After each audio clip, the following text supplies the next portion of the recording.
ইরানে ইসরায়েলের বিমান হামলা ঠেকানোর উপায় কি?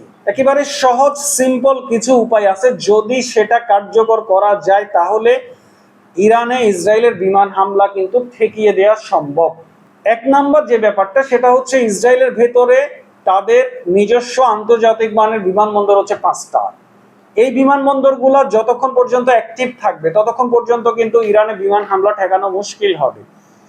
এর বাহিরে কিছু ছোটখাটো ডোমেস্টিক ফ্লাই করার বিমানবন্দর আছে, কিছু ছোটখাটো আপনার প্রাইভেট জেট উড়ানোর বিমানবন্দর আছে ইসরায়েলের। সো দেশের ভেতরে এই বিমানবন্দরগুলো যতক্ষণ পর্যন্ত অ্যাক্টিভ থাকবে ততক্ষণ পর্যন্ত কিন্তু ইসরায়েলের যে আপনার ফাইটার জেটগুলো, এই ফাইটার জেটগুলো কিন্তু আপনার আকাশে উঠতে সক্ষম। দেশের বাহিরে জর্ডান এবং ইরাকে আমেরিকার সেখানে আপনার বিমান ঘাঁটি আছে, সামরিক ঘাঁটি আছে। সো এই ঘাঁটিগুলোও কিন্তু ইসরায়েল ব্যবহার করে ইরানে হামলা করতে পারে।